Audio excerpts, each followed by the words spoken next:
Welcome to completing the 22-23 Perkins 5 Strengthening Career and Technical Education for the 21st Century Grant Application Training. I'm Christy Mizell James.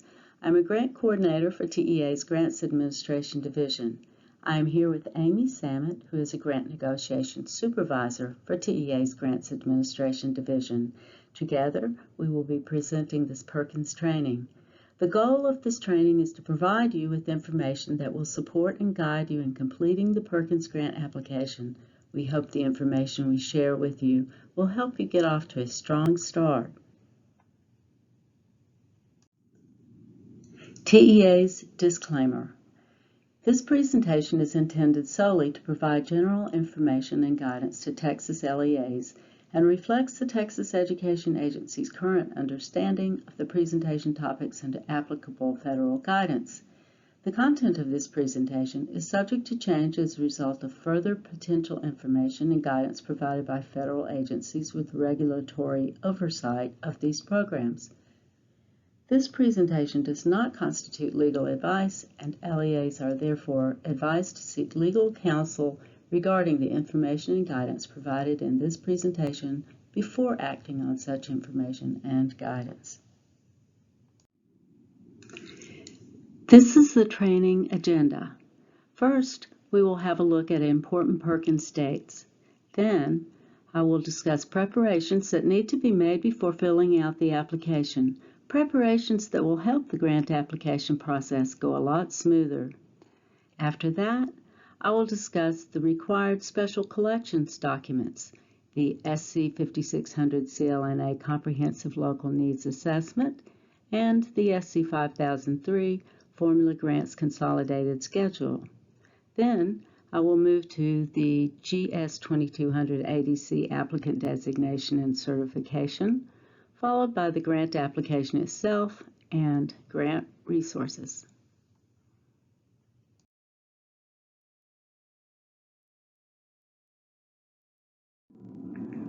Important Perkins dates. The SC 5600 CLNA was released on February 7th and was due to be completed and submitted by May 30th. Hopefully everyone has completed that. The SC 5003 was released on May 2nd. The SC 5003 is required for the three big grants, the ESSA, the Special Education Consolidated Grants both federal and state, and the Perkins. However, each LEA submits one SC 5003 for all three of those grants. The SC 5003 is due September 2nd. The Perkins Applicant Designation and Certification, ADC form, was released on May 11th. It is due September 2nd. In order to access the Perkins ADC, you must first have submitted the SC 5600 CLNA and the SC 5003. Last on the grant dates list is the Perkins eGrants application, which was released June 15th and will be due on September 2nd.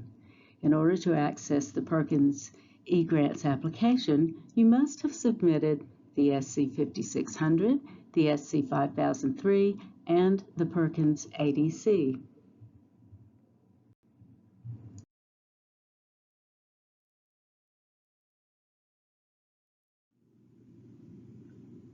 This is a list of things that should be done before starting the application. These preparations will make the application submission process go more smoothly. After this list slide, I will discuss each of the preparations in detail. First on the list, verify access to TEAL and eGrants. Coordinate with others. Have a copy of your most recently approved application available. Update eGrants contacts. Make sure names, email addresses, and phone numbers are correct. And last, verify that Chrome is installed as your internet browser.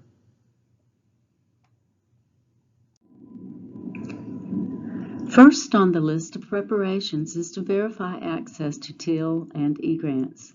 To apply for the Perkins, you must have access to the TEA login page, TEAL. Ensuring early on that you have the correct TEAL access can save a lot of headaches. To access the TEAL login, first go to the TEA website homepage. This is a picture of the TEA's homepage. The TEAL login link is on the blue ribbon at the top of the page just above the red arrow, along with other popular application links. Clicking on the TEAL login link will take you to this page, the TEA login or TEAL. From this page, if you already have an account, you can enter your credentials and log into your account. Or, if you don't have an account, you can click on the Request a New User Account link, where you can begin the process of applying for a TEAL account. Just follow the instructions to submit your request. If you need help with any TEAL issues, please contact TEA's Help Desk. The Help Desk can be accessed via a link on TEA's homepage. The link is on the blue ribbon across the top of the page in the upper right-hand corner. After you click on the Help Desk link, you will arrive on the Help Desk page. There, click on the TEAL Access icon to find very helpful information on applying for TEAL Access and to request help from TEAL experts. This is a chart of eGrants roles and privileges. When you apply for TEAL Access, an authorized grantee approver will assign you a user role. The authorized grantee approver is usually the LEA's superintendent. He or she assigns eGrants roles for LEA staff members. The eGrants roles are listed in the blue boxes on the left. The roles are grantee official, grantee manager, grantee staff, grantee writer-editor, and grantee viewer. The eGrants account areas to which approved users can gain access are listed in the black boxes across the top of the chart. These areas are the Grantee Contacts page, Compliance Reports, Grants, Special Collections, and the Document Library. The privileges can vary depending on the user's assigned role and the account area. Let's look at the Grantee Official's privileges in the Grants column, the middle gray column. You can see that among the privileges that the grantee official has in the grants area, he or she has the privilege of submitting original grant applications, as well as deleting drafts of grant applications. The grantee official is the only user role that has those particular privileges. Now compare that to the grantee manager's privileges in the grants column. For the grantee manager, you can see that he or she cannot delete drafts of grant applications, and he or she cannot submit original grant applications, but that person can submit a negotiated application. If you would like access to this chart, there is a link to it on the TEA website's Grant Resources page. Another important preparation from our list is to start coordinating and collaborating early on with other stakeholders.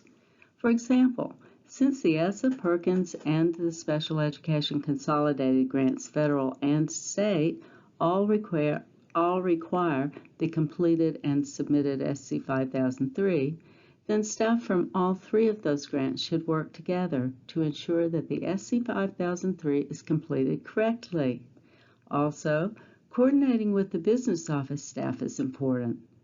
The business office staff can advise on matters such as the LEA's up-to-date capitalization level, which is necessary information in determining where in the budget to request certain costs. A preparation not to be overlooked is to have a copy of your most recently approved Perkins application on hand. You can access printable versions of your 21-22 Perkins in your TEAL account. As this TEAL account page shows, by clicking on the Document Library tab, you can input the search criteria to access a printable version of your 21-22 Perkins. Just under the search criteria light blue ribbon in the middle of the page, the school year 2021-2022 was selected from the drop-down. Then, from the Grant Program drop-down, 2021-2022 Perkins 5 was selected. Then, on the bottom line, on the document type line, the grant application box was checked. Other document types that are available are NOGA email, applicant designation, and grant writer designation. Or, another way you can access printable versions is from the Awarded Grants page, which can be found under the Grants tab. Last, from the list of preparations, remember to update your LEA's eGrants contacts. On your LEA's eGrants accounts landing page, you can click on the Contacts tab and update your contacts. You can add, edit, and remove contacts on the Contacts page. Always carefully check names, email addresses, and phone numbers, and keep this information updated throughout the year. Now we will move to the SC 5600 CLNA Comprehensive Local Needs Assessment. To be eligible to receive financial assistance under the Perkins, LEAs must conduct a comprehensive local needs assessment related to career and technical education. LEAs must include the results of the needs assessment in the SC 5600 Comprehensive Local Needs Assessment form. This must be done once every 2 years, and this was the year to do it. The CLNA was due on May 6th. Let's hope all of the districts have submitted their CLNAs.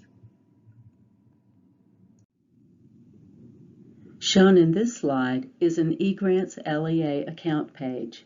When the Special Collections tab is clicked, the Special Collections page, which you see, will open. The CLNA can be found in the list of documents along the left. The status of this CLNA says Submitted.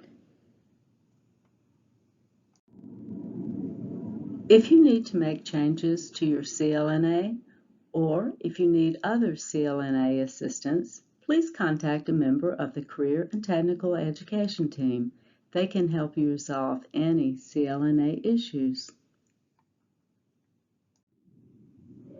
You can find this list of the Career and Technical Education team's contact information on the Career and Technical Education web page of the TEA website. The SC 5003 Formula Grants Consolidated Schedule. To access the SC 5003 in TEAL on your eGrants account landing page, click on the Special Collections tab and this Special Collections page will open. The red arrow on the left points to a link for the available 22-23 SC 5003 Formula Grants Consolidated Schedule. Opening the schedule, you will find Parts 1, 2, and 3 of the SC 5003. This is a screenshot of a portion of Parts 1 and 2. Parts 1 and 2 are comprised of guidelines, provisions, and assurances. If you have questions about anything on this page, the Instructions button in the right upper right-hand corner of the schedule is a quick and handy reference. In fact, every schedule has an Instructions button. But in cases when you cannot find the answer to your question, please contact the TEA Grant Negotiator for your region. This is the SC 5003 Part 3 Certification and Incorporation page. After Parts 1 and 2 of the SC 5003 have been completed, the authorized official will certify and submit to TEA. The authorized official will select his or her name from the drop-down. Then, the submitter information will be automatically completed. The last bullet point in red at the bottom of this slide is very important.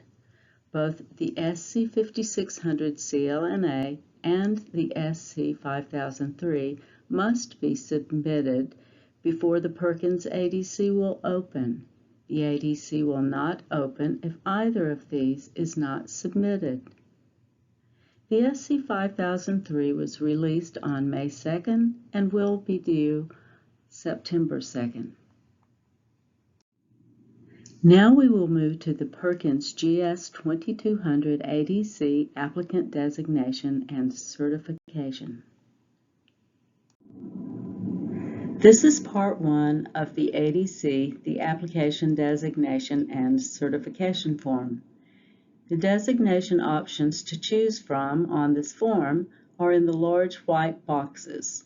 The designation choices are Apply on Own, Apply as Fiscal Agent of SSA, Not Apply at All, or Apply as Member of SSA.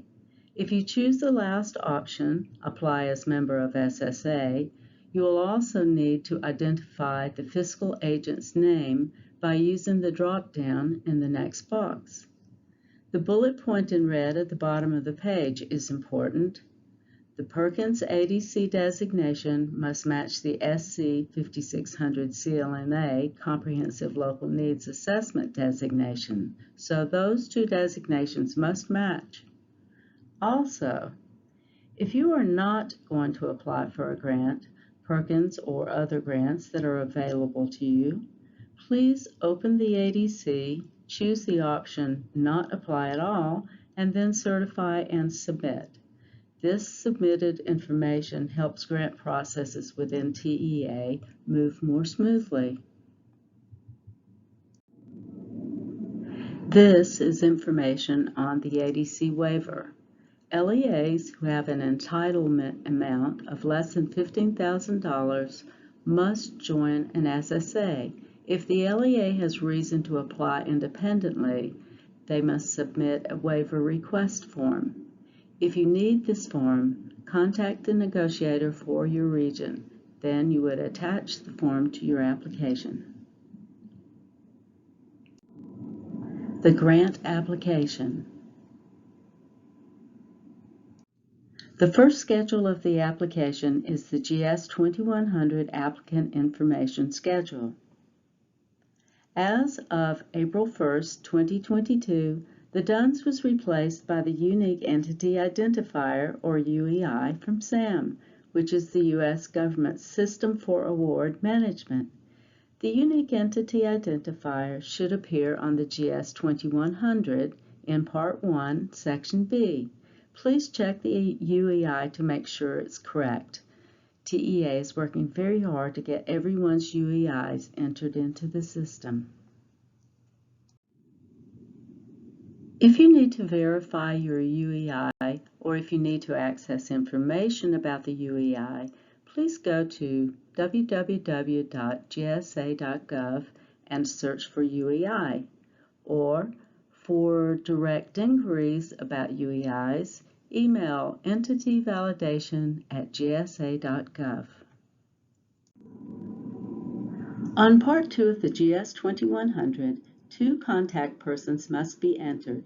Please do not enter one contact person twice. Also, please verify that the email addresses and phone numbers are correct. During the life of a grant, if you need to change or update contact information on the GS2100, you can do so without starting an amendment.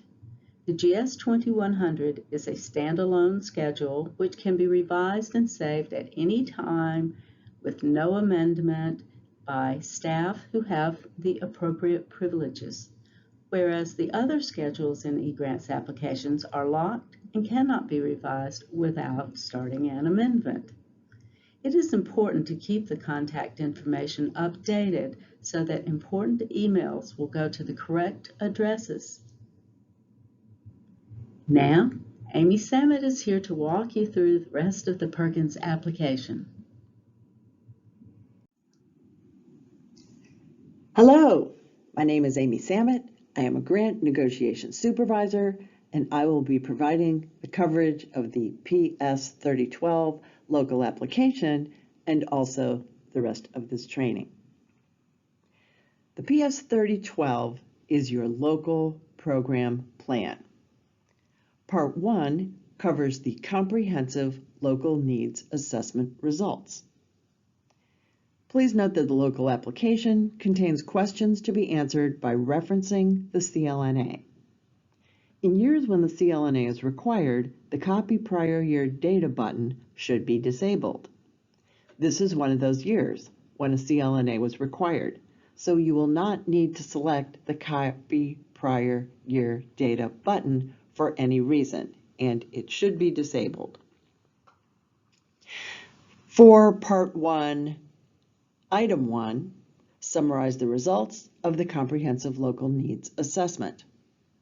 For Item 2, check that the most recent state and LEA Perkins Performance Indicator data have been reviewed. For Part 1, Item 3, describe how the LEA will use funds to develop and implement evaluations of CTE programs, including evaluations necessary to complete the Comprehensive Local Needs Assessment, which is one of the 6 required uses of funds. Please also note at this point that there is an instructions button on every schedule of the Perkins application, loaded with information designed to be helpful to you and help you move forward in completing the application.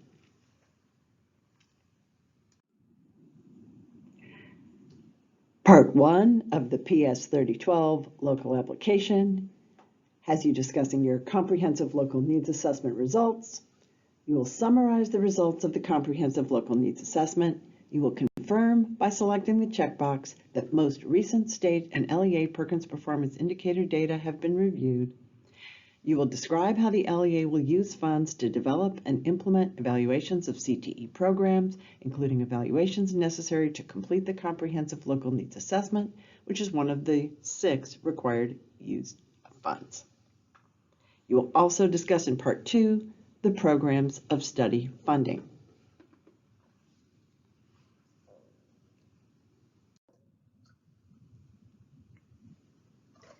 Next, PS 3012, local application.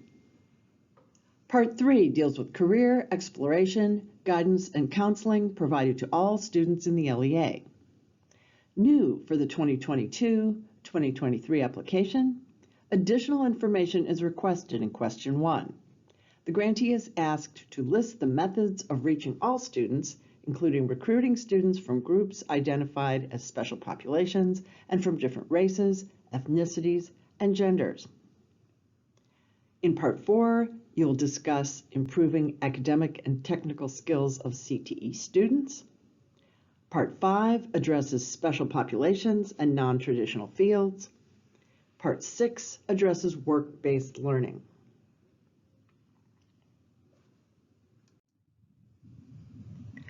Part 7, post-secondary credit. Part 8 covers recruitment, retention, and training of staff. And Part 9 addresses performance gaps. Again, please use the SC 5600 Comprehensive Local Needs Assessment as a reference when completing the PS 3012. You can hit Save at any point along the way, and a list of errors will appear if the application has not been completed correctly. It's a very helpful tool. As you can see right here, you can see a list of errors and warnings if you hit the Save button. Now, I want to point out here that there's a big difference between an error and a warning. Errors must be corrected prior to submission. In other words, until these are corrected, you will not be able to submit. However, a warning is different. Warnings advise the applicant that there is a potential issue that may need to be resolved, but the system will not prevent the applicant from submitting the application. It may have something to do with a submission of an approval form, or just wanting you to be aware that it's worth your while to double check information before hitting send.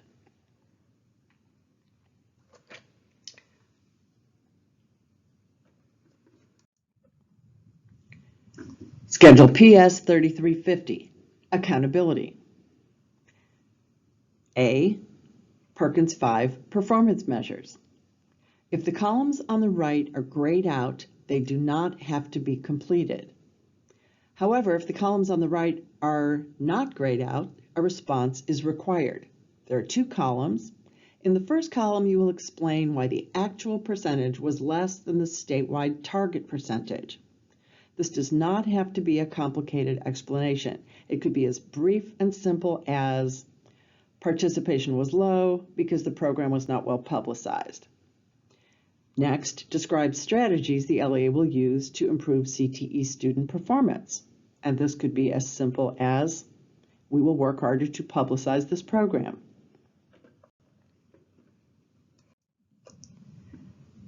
Next on the PS 3350 accountability schedule, there are short narratives. The first, you are asked to describe district programs that are designed to enable special population students to meet Perkins performance targets. So a brief description is in order. And next, describe the process that will be used to evaluate and continuously improve the district's performance. That could be something like an advisory group or surveys or talking to the people who are involved with the programs.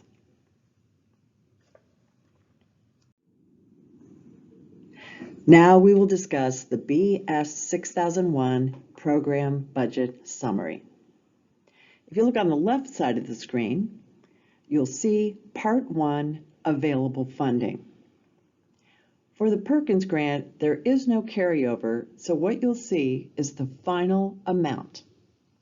In this example, the grantee has received $781,583 as the final amount. You'll note there also is a line for reallocation. It is blank right now, but later in the year, probably around December, some reallocation funds will drop into your budget. That process is done by TEA, but for now, we're really only concerned with this $781,583.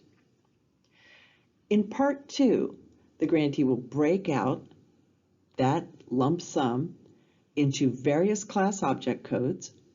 In this example, the grantee has budgeted $5,000 for payroll, $50,000 for professional and contracted services, $250,000 for supplies and materials, $350,000 for other operating costs, nothing for debt services, $100,000 for capital outlay, which totals $755,000, and then the grantee has budgeted $26,583 for indirect costs, and then you see your total budgeted costs, $781,583. When you open your budget to complete your application, in Part 1, your total funds will be visible. For Perkins, there is only a final amount. There is no carryover. Reallocations will be entered by TEA when available. Part 2, budget summary, budgeted costs. You will enter your class object code totals and enter indirect costs if applicable.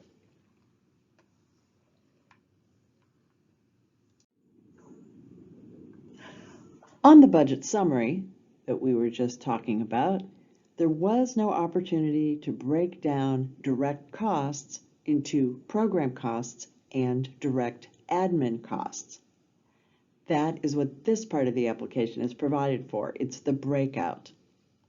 In this instance, the grantee did not have any direct admin costs to budget, but please note there is a place to do that if that is your choice and that is your option. Direct costs are broken out into program costs and direct admin costs. When no funds are budgeted, leave cells blank. Do not enter a zero. This can cause problems because the system sees or senses that something has been entered in that field and sometimes comes up as an equation that becomes problematic.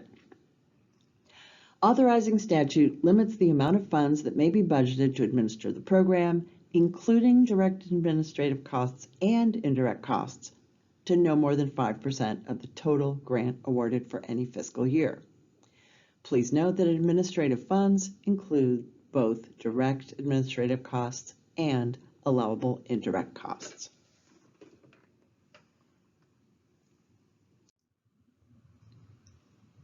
On the payroll costs page, please note that if you are budgeting for administrative support or clerical staff, you will enter a number of positions in this field, not a dollar amount. Sometimes we'll see a figure in there like 20,000, and that's obviously not correct. There are not 20,000 people working on your staff. We do not want to see dollar amounts in that field. It's a whole number because it's a number of positions, and that's what we'll be looking for on that line. On the rest, we're just looking for a checkbox, a check for LEA positions. You don't need to enter a number of staff that you're employing, just indicate whether you're spending funds on that line item or not. For LEA positions, for campus positions. Part 3, this is where you budget substitute, extra duty pay, and benefits. And then Part 4 is your confirmation of payroll requirements. The grantee certifies the federally funded portion of this position and duties are reasonable, necessary, allowable, and allocable under the applicable federal fund source. The grantee further certifies that it is in compliance with the federal supplement not supplant provision applicable to each federal fund source. The grantee assures the grant-funded portion of this position or duties meets the purpose, goals, and objectives of the federal fund source. Documentation may be maintained locally by the grantee that clearly demonstrates the allowable and supplemental nature of the position as required by each federal fund source and will provide such documentation to TEA upon request.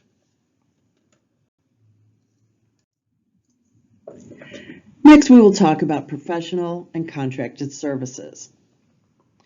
Part 1, professional and contracted services. These are your budgeted costs. Line 1 is for rental or lease of buildings, space in buildings, or land. And for the Perkins grant, the only allowable use here would be if you are renting office space for staff for a full year or for the full grant period. If you're just renting space short term, like for 2 days so that you can do a training or a workshop, that is not considered rental of space in buildings because it's temporary, and that item would be budgeted in remaining 6,200 costs that do not require specific approval.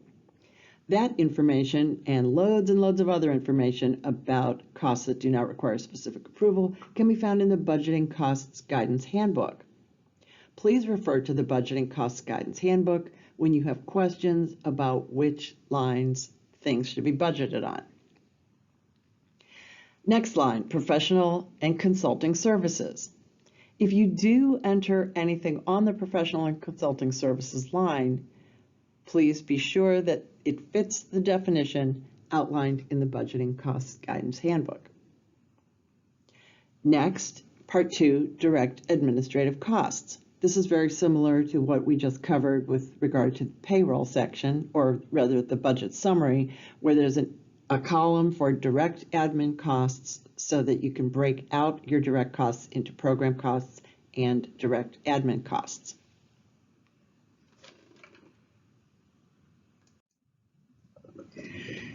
Next, BS6301 supplies and materials. There is no schedule BS6301 on the Perkins application. That's because now all supplies and materials do not require specific approval.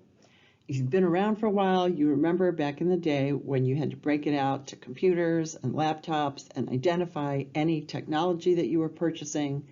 But now everything's lumped into one giant category. If it's less than $5,000 per item, or if it's less than your district's capitalization level, you can budget all of those supplies on BS6301 simply as a lump sum, and you will never find yourself revising that schedule or entering anything on that schedule. It's only addressed through the budget summary.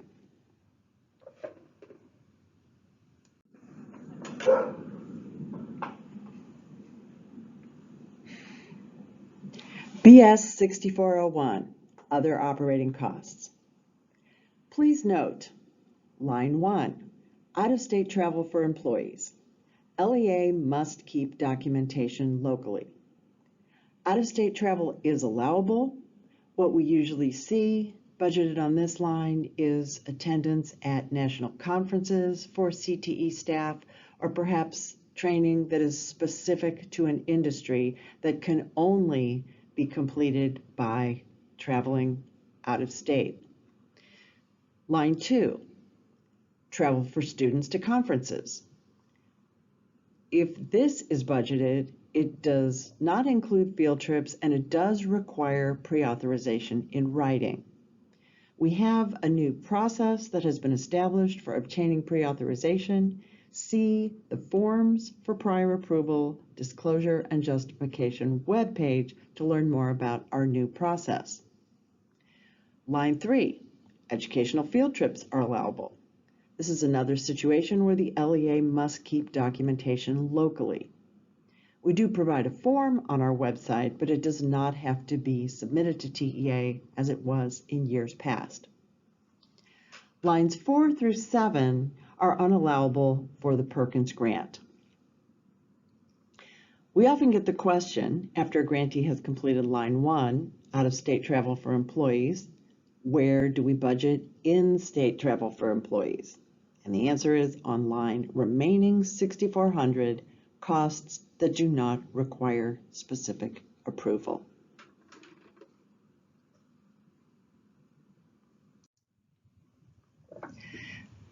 Now let's discuss BS6601, capital outlay. This schedule tends to be a little bit confusing for grantees, and I will explain why. Number 1, library books and media. If capitalized and controlled by the library, we just need a lump sum. We do not need a number of books, costs per book. This would simply be a lump sum if you're spending funds there.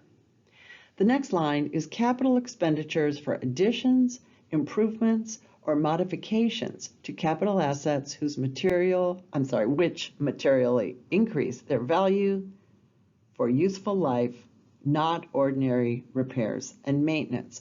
This is very specific, and it applies to making something better than it was, or more valuable than it was, or more useful than it was, such as a very large piece of equipment that generates a lot of heat, and so you need a cooling fan to make it safe for students working with it. So you're adding something to it, and you're not just charging brand new equipment on this line, or rather you're not budgeting on this line. This would also pertain to perhaps a new software package for an existing server system. Next is line 3, furniture, equipment, vehicles, or software costs for items in part 2. And these are new purchases of equipment and capital outlay. This is where we usually see the funds budgeted, and this makes the most sense for the program. In this example, we see a generic description, mobile simulation oxygen lab cart. And that's a good generic description. It's not a brand name. It's not a series of numbers and letters that doesn't make sense to us. It's a generic description. This grantee has also entered the number of units, in this case, 2 units. On the next line, you'll enter Carl D. Perkins Technical Grant.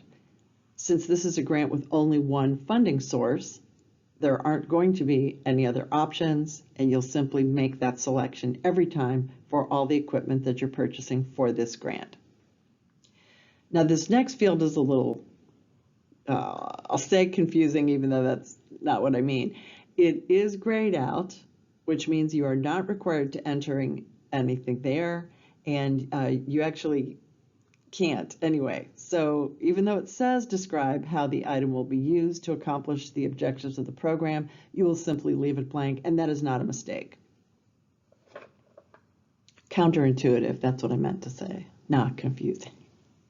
Second, generic description, web-based CTE data system.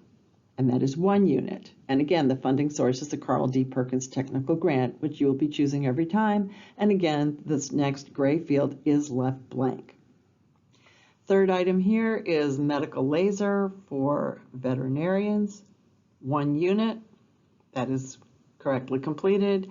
And the next is STEM modules units, correctly completed. If you have more items, you can hit the Add Item button at the bottom of this page and additional rows will appear.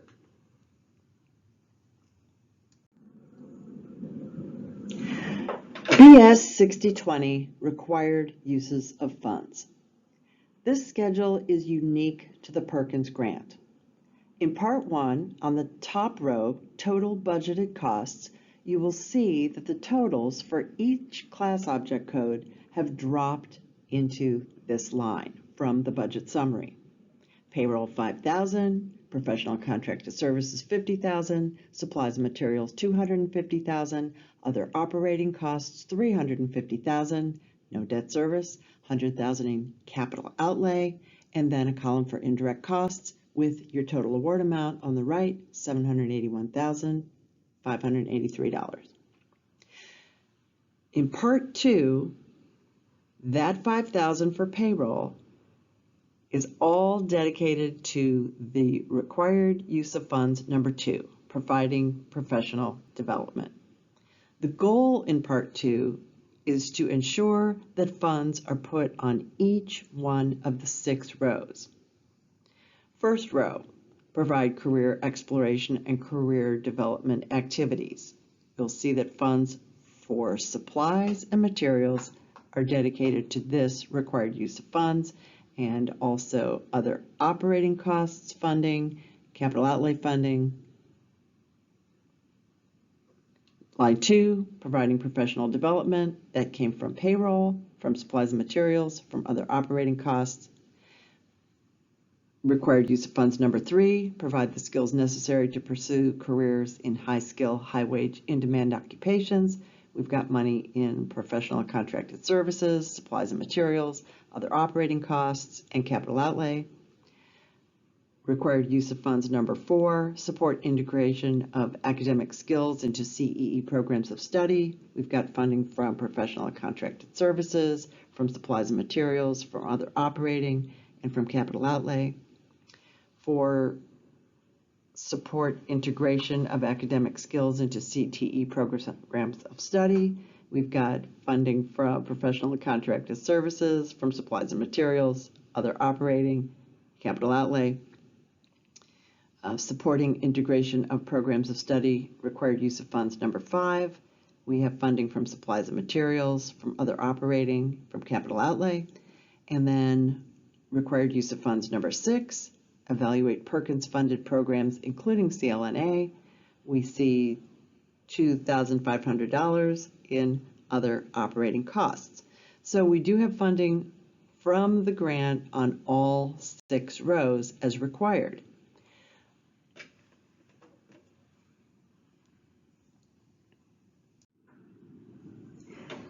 If it had not been possible to budget for all 6 required uses of funding in Part 2A, the grantee also has the option of showing that funds from that required use of funds have been budgeted through state and local funds. So occasionally we will see that the grantee has put funding or shown funding in Part 2B to cover the use of funds for all 6 required use of funds.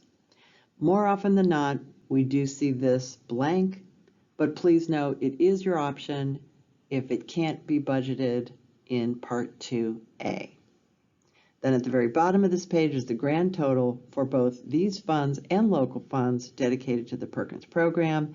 I know this is all very small, but I did want to show you how all the pieces of BS6020 work together.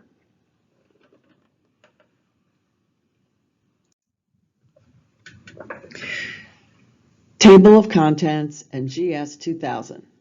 Certify and submit. Very simple, but very important. Be sure to certify and submit. Once in a while, a grantee who has saved their application believes that it has already been submitted, or perhaps they believe that communication has already happened so that the superintendent knows to certify and submit. And that's in a case when there's a program person completing the application, but the superintendent is the one who actually has to submit it. So be sure the lines of communication are open, and once the application is complete, the superintendent knows it's time to press that button. First, you'll hit the Certify and Submit button on the table of contents. That will take you to the page with the Certify and Submit button that must be selected before the process is complete. Only the authorized official can certify and submit. One unfortunate thing that happens during the process of submitting to TEA is the person who has been working on the application believes they are authorized to submit, and at the last minute we run into a problem. There is a difference that Christy has already covered in terms of the roles of grant officials.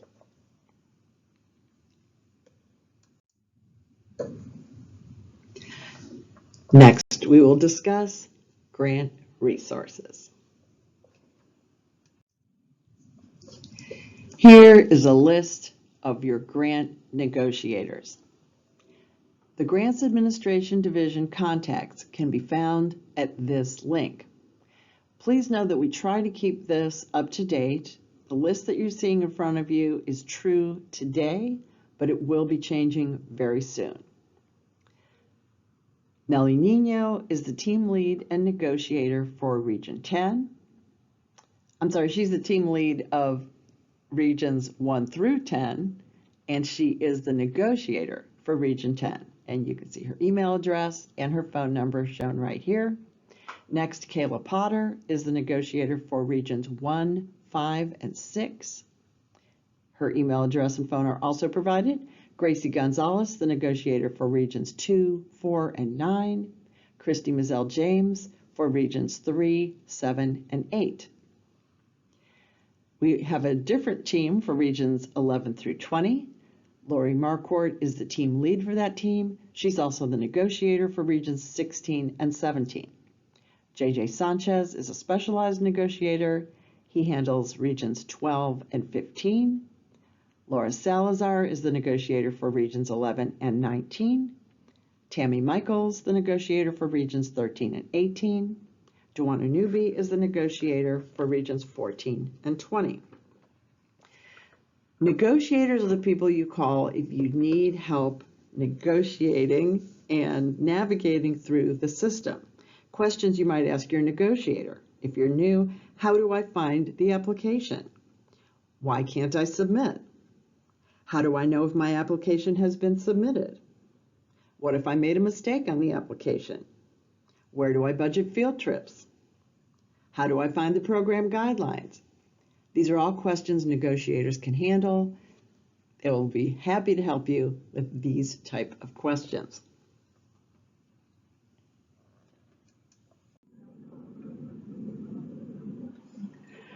Another wonderful resource for you is the TEA Career and Technical Education team. Marcette Kilgore is our statewide CTE director.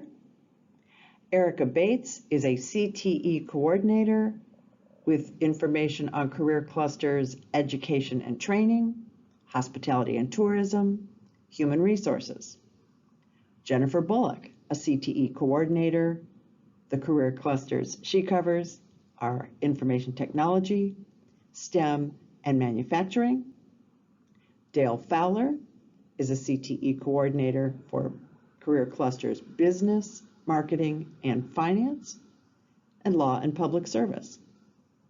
Lacey Freeman is the CTE coordinator for career clusters arts, AV technology and communications.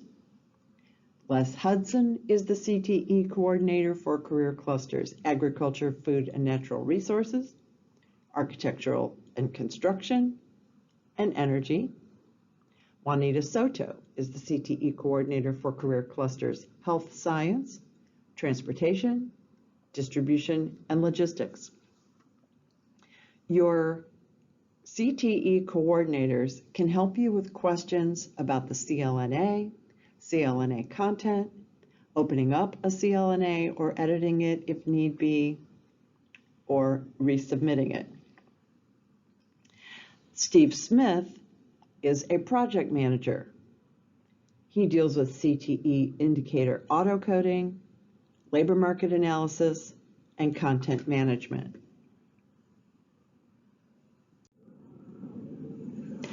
In addition to having career cluster assignments, CTE coordinators have regional assignments.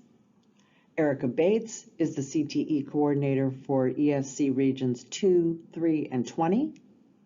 Jennifer Bullock is the CTE coordinator for Regions 7, 8, and 9. Dale Fowler is the CTE coordinator for Regions 16, 17, 18, and 19. Lacey Freeman is the CTE coordinator for ESC Regions 6, 12, 14, and 15. Les Hudson is the CTE coordinator for Regions 1, 10, and 11. Juanita Soto is the CTE coordinator for Regions 4, 5, and 13. Marcette Kilgore is our CTE director for the state of Texas, and Steve Smith is the project manager with duties described on the previous slide. All of the CTE coordinators can provide general and basic information and answer some of your questions, so please know that they are a valuable resource for that information.